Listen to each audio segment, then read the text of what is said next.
The Kia Stinger, a Korean premium sporty sedan that I liked so much when I drove it when it first came out that I almost bought one as my daily driver. Now, a couple years later, we're spending some time with the mid-cycle refreshed 2022 Kia Stinger GT line rear-wheel drive. Kia provided me with the vehicle for this week. It is also compensating for my time spent on this video. So what is the Stinger GT line? Well, it's actually the base trim of the Kia Stinger, and it now has a 2.5-liter turbocharged four-cylinder making 300 horsepower and 311 pound-feet of torque. That's actually an impressive 45 horsepower improvement over the outgoing base 2-liter, and it's more efficient. That is a win-win. More power and more efficiency. Made it to an 8-speed automatic transmission, and most importantly, this is a true rear-wheel drive platform. This one is purely rear-wheel drive. You could option on an all-wheel drive system too.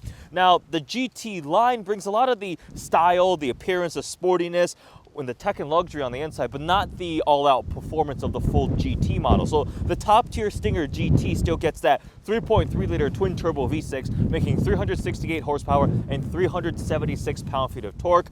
Rear-wheel drive, 8-speed automatic. You can get the torque vectoring all-wheel drive, and I believe the GTS trim actually brought like a drift mode too, which is pretty impressive. But the GT line takes pretty much the same ingredients. You just don't get the most powerful engine with the GT line. But after driving this for a week, I'll tell you guys right now, this engine is plenty capable. Now, from a styling standpoint, the Stinger, I always liked the way it looked. When it first came out, I was like, man, this thing looks fantastic. It's unique, it's sporty, aggressive, and it's just different. You got the sporty four-door coupe type of look, the sport back with the roof line going back there, and a big hatch. We've got quad exhaust tips out back, and then for the mid-cycle refresh, they did change up the front DRLs, headlight area, the taillights too. The grille stays pretty much the same there, but we also have the updated Kia logo, some unique wheels. This ascot green paint's got some greenish, bluish, grayish tinges to it. Nice metallic flake. It changes a lot in different lighting actually, but I still think the Stinger looks fantastic. And with that, let's hop inside. We'll take it for a drive. We'll talk about the interior, some of the tech and luxury, what it's like to drive, and the value.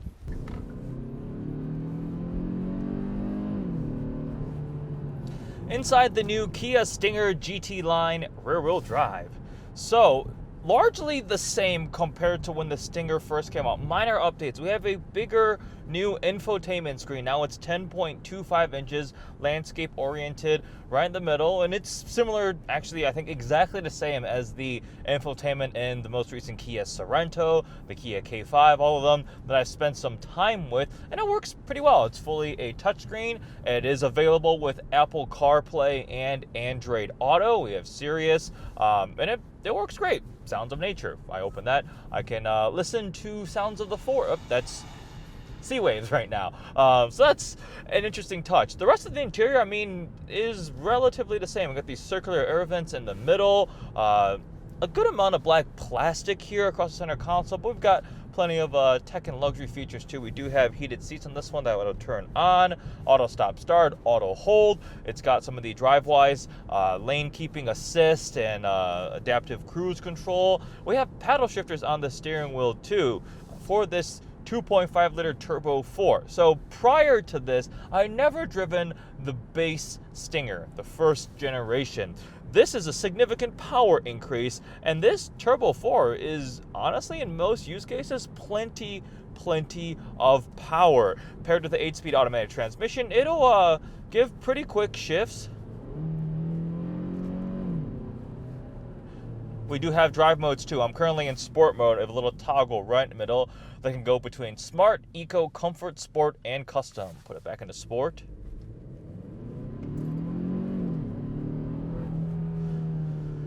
Provide smooth, quick shifts. In sport mode, you hear it'll hold the shift for a little longer, the gear a little bit longer. Let's go back into comfort and try that out too.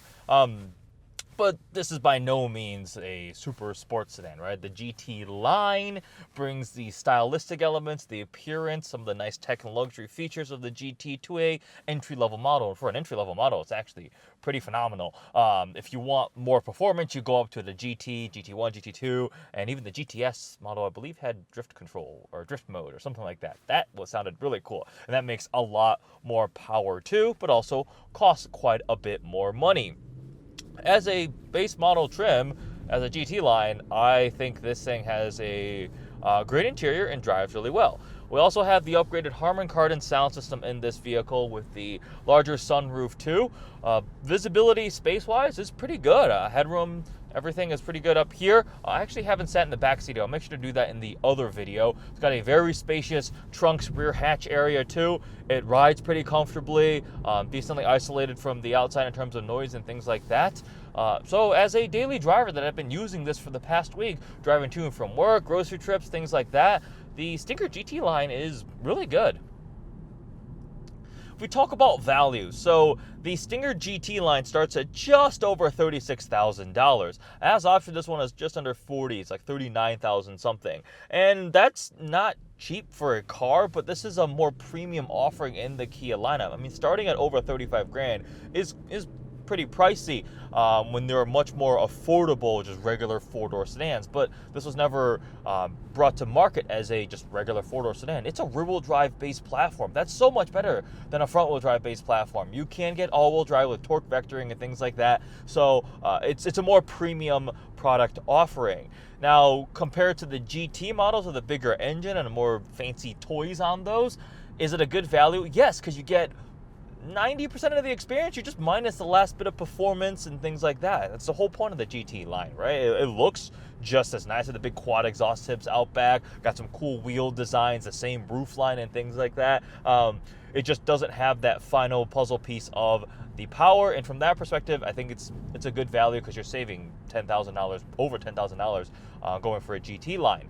Compared to the other vehicles in this segment, which is really hard to actually think about anything because this is like kind of in between the entry levels, your regular Honda Accord, Toyota Camry, Ford Fusion's gone now. Those type of regular sedans, but not quite at the premium luxury vehicles. Like this is, I don't think people are quite cross-shopping this against Audis and BMWs. I personally did because I was like, the Stinger GT2 I liked as much as my Audi S4. I was like, wait, this thing has an insanely long warranty and is probably cheaper to own and things like that. Let me try this out instead.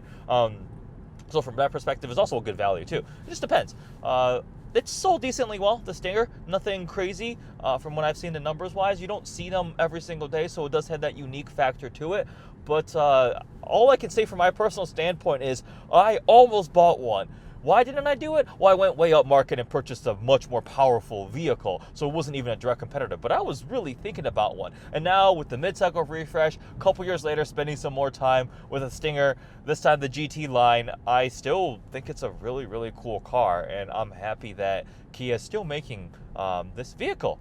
So with that, I hope you guys enjoyed this review of the Kia Stinger GT line. Thanks again to Kia for sponsoring this video. Thanks for watching.